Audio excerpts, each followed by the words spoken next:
היי, שבוע טוב. ממש רציתי להעלות איתכם איזושהי נקודה שאני ממש עולה לי הרבה לדבר עליה בסביבה הקרובה שלי, שזה מאוד מדבר על נתינה.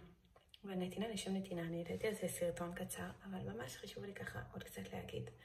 ברגע שאנחנו באהבה עצמית ובחמלה עצמית כלפי עצמנו, אנחנו באמת יכולים להיות בנתינה אמיתית. שמה זה חמלה עצמית? אם אנחנו לא בחמלה כלפי עצמנו, אנחנו לא יכולים באמת להיות בחמלה כלפי האחר, כי אז אנחנו בעצם עושים ויתור, ואנחנו רק עושים משהו בשביל לרצות מתוך מנגנון הריצוי, שזה בדרך כלל נובע מתוך בעצם מקום מאוד מאוד מושרש בילדות שלנו, שאנחנו רוצים לרצות את האחר בשביל שיאהבו אותנו, בשביל שיראו אותם, בשביל להרגיש שייכים.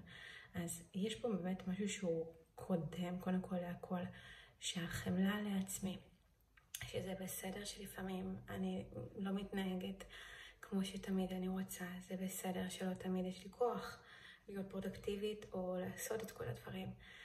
להיות בחמלה לעצמי זה אחד התהליכים הכי חשובים באהבה עצמית.